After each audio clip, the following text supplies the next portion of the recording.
Oke, bismillahirrahmanirrahim. Assalamualaikum warahmatullahi wabarakatuh.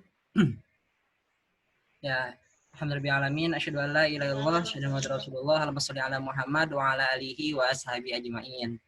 Ya, alhamdulillah. Ini materinya bakal saya share di YouTube, jadi agak formal. Walaupun ini ada Diva ya di sini. Ada salah satu santri. Alhamdulillah. Jadi kalau dari Diva ada pertanyaan nanti langsung nanya aja boleh ya Diva. Gak bakal lama-lama dah, ini mah bentar. Oke, jadi sore hari ini saya akan bahas tentang materi akidah, di mana materi ini bertujuan untuk salah satu pembelajaran di DTA Al-Muqaddimah, dan sudah masuk ke materi ketiga. Kalau materi ke-1 membahas tentang Ihsanul Amal. Diva masih ingat materi Ihsanul Amal? Masih. Terus pada itu materi perbedaan thaqafah dan sains. Nah, sekarang materi ketiga tentang potensi kehidupan manusia. Nah, ini saya sambil lihatin. Tadi anak-anak saya suruh buat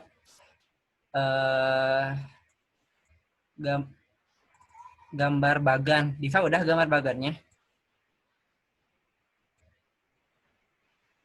Gambar yang Arafi kirim udah belum? Udah. Udah. Bagus. Nih.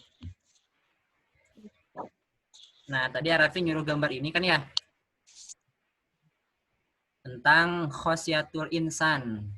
Nah, ini tentang fakta-fakta yang ada pada manusia insan. Nah, nanti Arafi bahasnya pakai ini aja. Di sini kan ada gambar sedikit aja ya. Ada manusia itu terdiri dari jasad, ruh, kemudian dalam hal itu manusia itu punya potensi kehidupan. Potensi kehidupan itu ada akal, naluri, kebutuhan jasmani. Naluri kebagi 3, naluri beragama, naluri hidup, naluri kasih sayang. Nah, biar lebih mudah Raffi pakai materinya dari ini aja. Bentar. Pakai slide. Mana ya?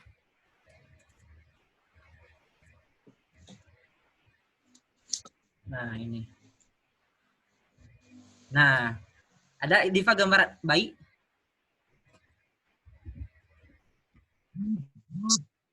Nah, sekarang bahas tentang potensi kehidupan. Jadi, manusia itu, kan kita semua manusia, Diva manusia, Raffi manusia. Allah itu menciptakan makhluk-makhluk hidup. Ada apa aja?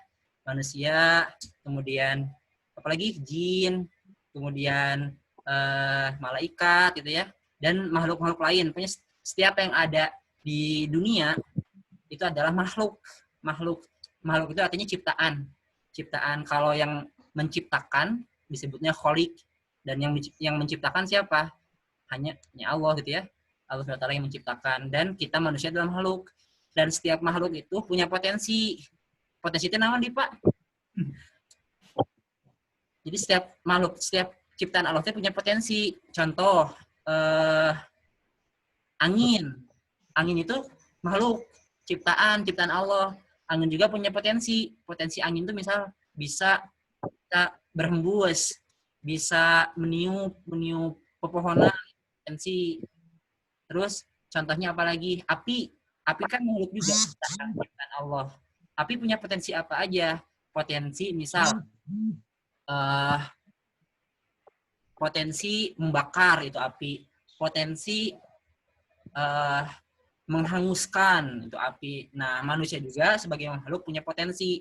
Nah, potensi kehidupan itu maksudnya apa? Adalah ciri-ciri khusus yang diberikan Allah sebagai sang kholik yang menyebabkan setiap makhluk tetap mampu bertahan hidup. Nah, gitu. Manusia bisa bertahan hidupnya dengan potensi yang Allah berikan. Apa aja? Yang pertama, kebutuhan jasmani. Ada ya di bagian tadi, kebutuhan jasmani. Jadi terdiri dari jasad dan ruh. Itu secara struktur ya, manusia itu terdiri dari jasad dan ruh. Tapi kalau secara potensi, manusia itu terdiri dari 3. Yang pertama, kebutuhan jasmani. Manusia itu memiliki kebutuhan jasmani atau hajatul udawiyah. Nah, Apa itu kebutuhan jasmani? Kebutuhan jasmani itu adalah kebutuhan mendasar atau basic needs yang timbul akibat kerja struktur organ tubuh manusia. Jika kebutuhan dasar tersebut ya dipenuhi, struktur organ tubuhnya akan mengalami gangguan dan bisa mengakibatkan kerusakan. Nah, jadi kebutuhan jasmani itu misal apa? Ini contohnya ya, langsung. Contohnya ini, makan, minum, tidur gitu ya, istirahat. Itu kebutuhan jasmani. Manusia ada gak yang gak makan? Enggak kan ya, semua manusia harus makan. Ada gak yang gak minum? Semua manusia harus minum, semua manusia harus tidur gitu ya.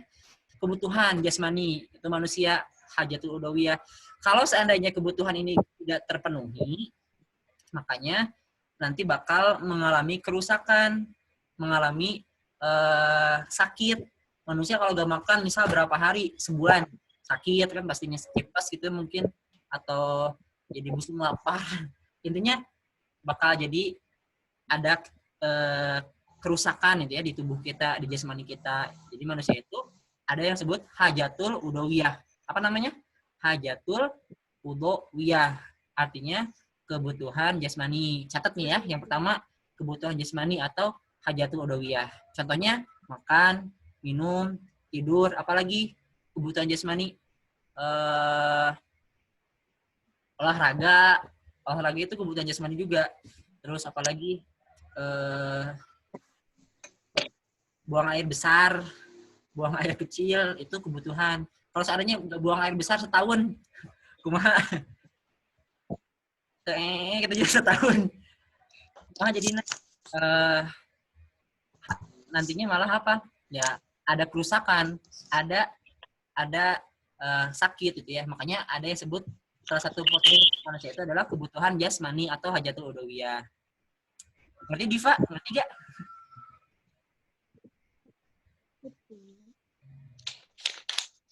Nah, sambil dicatat boleh Diva. Nah, terus yang kedua ada yang disebut naluri. Jadi potensi hidup manusia itu ada, manusia itu punya naluri atau yang disebut dalam bahasa Arabnya gorizah. Gorizah.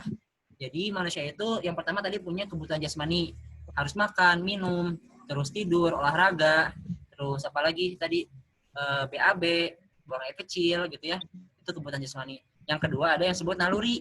Naluri itu yang disebut gorizah. Apa itu gorizah atau naluri? Adalah apa yang dialami, apa-apa yang harus dipenuhi atau dialami. Tapi kalau tidak dipenuhi atau tidak dialami, tidak akan menimbulkan kerusakan atau bahkan tidak akan menimbulkan kematian. Hanya menimbulkan kegelisahan. Itu gorizah. Contohnya, sebelum contoh, gorizah itu ada terdiri dari 3. Yang pertama gorizah bako. Gorizah bako itu adalah keinginan diri untuk diakui keberadaannya melalui berbagai hal. Gorizah bako. Misal, pengen terkenal. Itu gorizah bako. Jadi, gorizah itu pengen dikenal, itu gorizah bako. Atau pengen ranking 1, itu gorizah bako. Pengen apa lagi ya? Pengen beli buku bagus, itu gorizah bako. Jadi sesuatu keinginan yang berkaitan keberadaan kita gitu ya. Kita tuh pengen diakui itu. Pengen diakui keberadaan kita itu disebutnya gorizah bako. Naluri eksistensi diri. Ngerti gak Diva? Bahasanya bisa Arabi terlalu tinggi. Itu sebutnya gorizah bako atau naluri mempertahankan diri bahasanya. Contoh lain, berkelahi. Nah, kita tuh pengen menang berkelahinya. Nah, itu sebutnya gorizah bako. Gorizah bako. Itu yang pertama. Setiap manusia pasti punya gorizah bako, tapi ada yang gorizah bakonya tinggi, ada yang gorizah bakonya rendah gitu ya. Yang tinggi tuh biasanya tuh caper orangnya. Orang yang caper pasti gorizah bakonya tinggi gitu ya. Orang yang pengen kelihatan orang lain itu orang yang senantiasa pengen dipuji.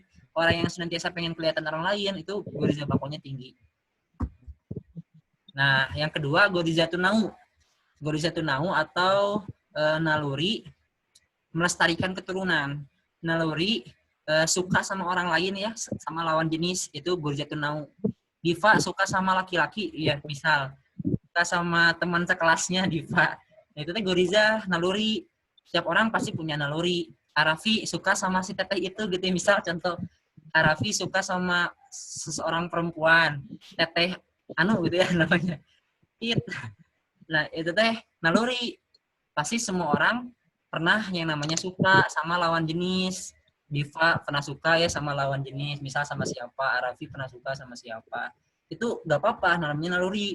Ada yang nalurinya tinggi, ada yang nalurinya rendah ya. Misal nalurinya itu tinggi, dia tuh sukanya tuh banget, orangnya itu bucin, budak cinta, nah itu garizatun naunya tinggi ya gitu. Jadi wajar gitu ya punya kalau suka sama orang lain.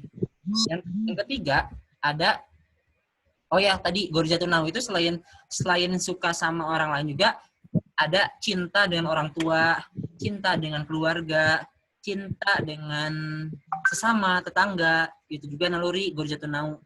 Kayak gitu ya. Ada ini, wahai para pemuda, ini ya hadis dari Ibnu Majah, Bukhari, Ahmad, sama Abu Daud. Wahai para pemuda, siapa di antara kalian yang telah memiliki ba'ah atau kemampuan, hendaklah menikah. Sebab itu lebih dapat menjaga pandangan dan kemaluan. Barang siapa belum mampu, hendaklah berpuasa. Sebab ia bisa menjadi tameng baginya. Nah, ini salah satu hal yang memang diatur. Jadi, manusia punya kebutuhan jasmani, manusia punya gorizah atau naluri, itu semua diatur sama Islam. Misal, kalau kebutuhan jasmani kita makan, gak diatur. Kita makan apa aja, babi kita makan. Minum gak diatur, kita mabuk alkohol, kita minum gitu ya. Seandainya kalau kebutuhan jasmani kita penuhi tapi gak diatur, yang ada nanti liar gitu ya. Makanya Allah atur kebutuhan jasmani kita. Misal makan Allah atur, gak boleh makan babi, gak boleh makan bangke ya. Gak boleh makan yang haram. Terus minum juga diatur, gak boleh minum alkohol, khamr ya, gak boleh minum yang haram gitu ya, apapun itu gak boleh gitu ya. Makanya Allah atur. Begitupun naluri Allah atur. Tadi yang pertama Gorizah bako, Gorizah pengen kelihatan orang lain, caper, pengen dipuji. Nah, Allah atur bahwasanya kita gak boleh ria, bahwasanya kita gak boleh menjatuhkan orang lain gitu ya, karena pengen kelihatan. Terus Gorizatun Nau, Arafi suka sama si teteh itu gitu, tapi Arafi gak melihat aturan Allah, jadi Arafi ikut pacaran, padahal kan pacaran gak boleh dalam Islam gitu ya, pacaran gak boleh dalam Islam. Atau mungkin Arafi berzinah misal, itu gak boleh kan dalam Islam. Makanya kalau seandainya Arafi gak ikut aturan Allah, yang ada nanti naluri Arafi liar, seenaknya aja dipenuhinya. Maka dari itu diatur dalam Islam. Salah satunya Gorizatun Nau, naluri keturunan ini atau naluri suka sama orang lain itu Allah atur. Jadi gak boleh tuh kalau seandainya suka sama orang lain maka nikah. Tapi kalau belum sempat, jaga pandangan, jaga kemaluan gitu. Arafi kalau lihat teteh anu gelis, aduh si teteh anu gelis, Arafi pasti langsung gertak hati. Naluri Arafi itu punya naluri, aduh suka sama si teteh itu. Maka dari itu Arafi harus nundukin pandangan Arafi, menjaga kemaluan Arafi kayak gitu. Ini kan hadisnya kayak gitu. Kalau nggak bisa, berpuasa. Jadi salah satunya berpuasa. Insya Allah itu jadi tameng, jadi benteng gitu. Yang ketiga ada yang disebut Gorizatut Tadayun.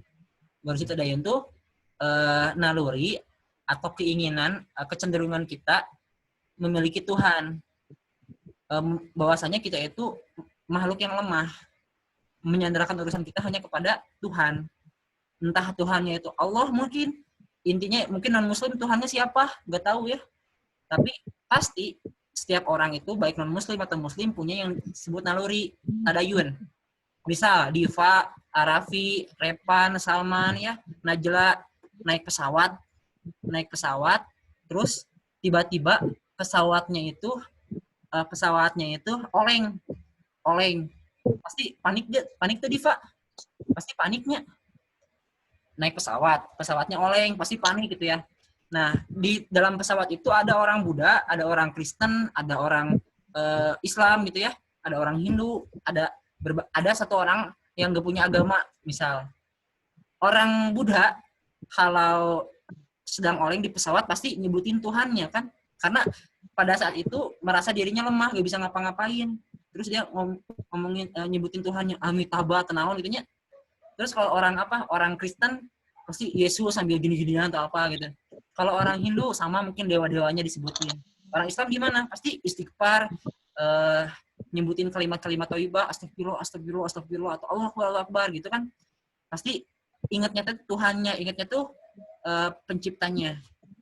Karena manusia itu adalah makhluk yang lemah, makhluk yang serba kekurangan. Dan ketika dalam kondisi tertentu, dan pastinya dalam kondisi apapun, dengan kekurangannya manusia membutuhkan zat yang maha dan memiliki kekurangan. Kalau orang Islam pasti Allah gitu ya. Nanti PR lagi mungkin ketika kita tahu bahwa kita adalah manusia yang serba kekurangan, pasti membutuhkan Tuhan. Nah, PR-nya Tuhan yang mana? Nah, gitu. Nanti ini ada bab lagi ya, bab selanjutnya, cara bagaimana bahwa Allah itu adalah Tuhan yang sesungguhnya gitu, Tuhan yang benar gitu. Dan agama Islam itu adalah agama Islam yang benar. Ada agama yang benar. Nanti itu ada bab selanjutnya. Tapi intinya dengan Gorizatut Tadayun, naluri meninggikan Tuhan, artinya bahwa kita itu adalah manusia yang lemah gitu. Semua orang pasti punya naluri ini. Ini ada agama apa aja di slide ya? Ada agama Islam, ada agama Konghucu, agama Buddha ya. Yang pada intinya semua manusia itu harus punya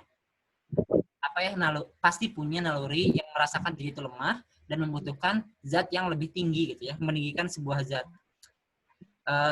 Kalau misal seandainya orang ateis tadi ya, yang gak punya agama, di pesawat ngapain dia? Pasti bingung. Dia gak punya sandaran. Nah gitu. Makanya perlu yang namanya Tuhan. Kalau kita orang Islam namanya Allah gitu ya. Maka dari itu, ketiga naluri tersebut timbul akibat adanya dua faktor, yaitu fakta dan pemikiran. Nah, makanya nanti ini PR-nya. Tuhan yang mana yang perlu kita sembah? Nah, ini nanti PR-nya tuh cara bagaimana mencari Allah, cara bahwa Allah itu adalah Tuhan yang benar. Itu. Nanti itu bab selanjutnya ya. Yang ketiga, tadi kan yang pertama potensi hidup manusia itu ada yang disebut kebutuhan jasmani atau hajatul uluhiyah. Yang kedua, potensi hidup manusia itu ada yang namanya gorizah atau naluri. Naluri kebagi tiga, ada gorizatul tadayun, gorizatul bako, gorizatul nau gitu ya. Nah, sedangkan yang ketiga, potensi hidup manusia itu ada yang disebut akal atau pikiran. Diva punya pikiran kan ya, punya otak ya. Maksudnya semua manusia punya otak ya. Ada gak manusia yang gak punya otak? Pasti punya otak. Tapi ada yang berfungsi, ada yang tidak gitu ya. Kalau yang tidak berfungsi, mungkin sebutnya orang gila gitu. Nah, manusia, pasti setiap manusia itu punya otak. Punya akal, punya pikiran. Bahkan hewan juga punya otak, tapi belum tentu punya akal gitu ya. Bedanya kalau manusia itu punya akal. Nah, fungsi akal itu untuk mendapatkan informasi. Nah, di sini ada ya di slide informasi dan juga fakta. Informasi dan juga fakta. Nah, fakta ini sebelum masuk ke otak kita itu masuk ke indera kita. Manusia punya berapa indera? Punya 5 panca indera ya. Ada disebut panca indera. Ada hidung, ya ada indera pengecap, indera pencium, indera peraba, indera apa lagi? 5 ya. Pokoknya itu itu pelajaran IPA di sekolah ya.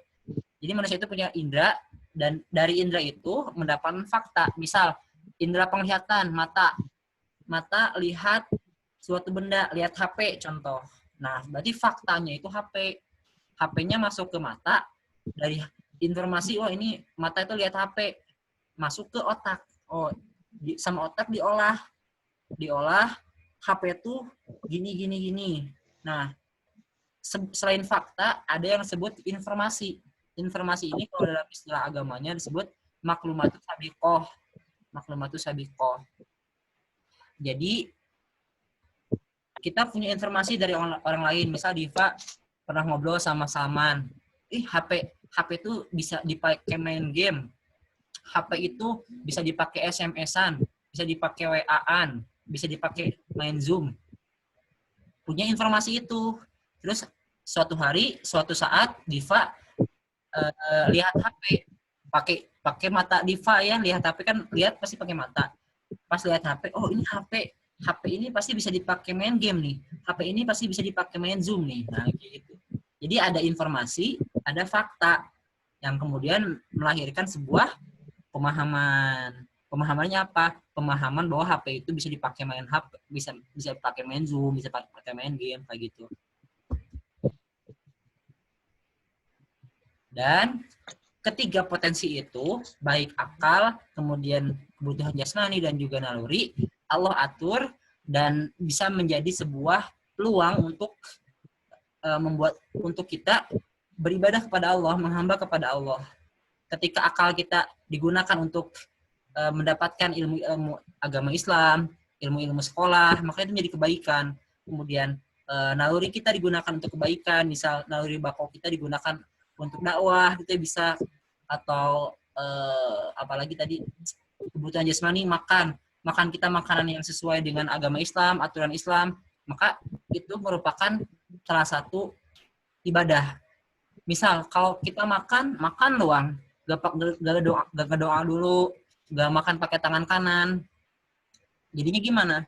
Gak dapat pahala. Nah itu kan makanya harus sesuai aturan Islam biar dapat pahala. Makanya dengan potensi yang kita punya, baik akal, kemudian naluri dan juga kebutuhan jasmani, jika disesuaikan dengan aturan Islam, itu menjadi ibadah kepada Allah juga. Gitu. Ini dalam surat Ar-Ra'd ayat 11, Innallaha la yughayyiru ma biqaumin hatta yughayyiru ma bi anfusihim. Sesungguhnya Allah tidak merubah keadaan suatu kaum sehingga mereka merubah keadaan yang ada pada diri mereka sendiri. Nah, kayak gitu ya. Ar-Ra'd ayat 11. Terus Imam Syafi'i pernah berkata juga, ketahuilah bahwa kewajiban pertama bagi seorang mukallaf, apa itu mukallaf? Mukallaf itu orang yang diberi beban, diberi tanggung jawab untuk hidup, gitu ya, amanah hidup. Dalam hal ini amanah untuk beribadah. Nah, adalah berpikir dan mencari dalil untuk marifat kepada Allah Ta'ala. Jadi kita sebagai manusia itu, sebagai mukallaf ya, orang yang diberi amanah untuk beribadah kepada Allah, harus berpikir, harus mencari dalil untuk agar ibadah kita itu sesuai dengan aturan Allah, kayak gitu ya. Ini kata Imam Syafi'i dalam Fiqhul Afkar. Terus ini berapa slide lagi sih? 5 slide. Tadi ya ini bagannya. Tadi kan Diva udah gambar ya bagannya dari buku materi dasar Islam yang Arab kirim gambarnya di grup. Kurang lebih kayak gini juga sama. Ada jasmani, ada naluri, ada akal. Dan akal itu, dan semuanya harus tunduk dan dari itu semua nanti menghasilkan sebuah action atau suluk. Nah, gitu. Dan action itu juga nanti bakal dipengaruhi oleh perasaan atau muyul. Ini agak berat materinya, agak apa ya, lewati aja. Terus dalam surat Al-Maidah ayat 76 disebutkan, katakanlah, mengapa kamu menyembah selain dari Allah sesuatu yang tidak dapat memberi mudarat kepadamu dan tidak pula mendatangkan manfaat bagimu, dan Allah lah yang maha mendengar lagi maha mengetahui. Maka itu pentingnya berpikir. Sebelum melakukan sesuatu itu berpikir, kemudian lihat ini kira-kira sesuai aturan Allah atau enggak. Misal pengen nyontek di sekolah, di sekolahnya mau nyontek, sebelum nyonteknya pikirin dulu, ini sesuai dengan aturan Allah atau enggak gitu. Ini Allah kira-kira ridho gak kalau saya nyontek gitu. Nah itu makanya perlu kemudian setiap hal itu sesuai dengan aturan Allah. Kenapa? Karena nantinya sebuah action atau barang atau apapun bisa haram bisa halal. Kalau itu tidak sesuai aturan Allah jadinya haram. Kalau sesuai aturan Allah maka insya Allah itu halal, dibolehkan. Kayak gitu ya. Nanti materinya perbuatan itu ada beberapa tingkatan. Ada yang sebut wajib, kemudian ada yang haram, ada yang sunnah, ada yang makruh, ada yang mubah. Ini minggu depan aja ya, kayaknya terlalu panjang. Atau sekarang aja tanggung, 2 slide lagi. Perbuatan itu ya, ada yang wajib, haram, sunnah, makruh, mubah. Wajib itu artinya harus dikerjakan. Kalau haram itu artinya apa? Harus ditinggalkan. Kalau sunnah itu harus diupayakan. Kenapa harus diupayakan? Karena kalau sunnah ditinggalkan, rugi. Misal, kemarin pas kurban, bukan kurban, ya kurban deh, hari raya Idul Adha, disunahkan untuk berkurban. Kalau gak berkurban gimana? Rugi, gitu kan ya. Tapi kalau kita gak mampu gak apa-apa. Tapi kalau misalnya kita mampu tapi gak berkurban, rugi jadinya. Makanya harus diupayakan. Terus kalau makruh, makruh itu harus diupayakan agar ditinggalkan. Misal, ada yang menyebut rokok itu makruh. Nah, kalau bisa ditinggalkan, gitu ya. Terus mubah itu boleh. Jadi boleh boleh apa misalnya yang boleh nyuci boleh gak? Boleh. Boleh ditinggalkan, boleh. Pilih mana yang lebih bermanfaat. Jadi mubah itu bukan artinya boleh sekedar boleh, tapi pilih mana yang bermanfaat. Nyuci bermanfaat gak? Boleh ya, tapi mending dilakuin aja karena bermanfaat kayak gitu. Jadi ada berapa perbuatan itu? Ada wajib, haram, sunnah, makruh, mubah. Ini nanti catat ya. Terus sikap kita bagaimana? Ini lewati aja ya. Itu aja. Diva ngerti gak? Ngerti gak Diva? Kalau gak ngerti boleh nanya. Nanti Arafi kasih tugas di grup ya. Arafi kasih tugas di grup. Ini materinya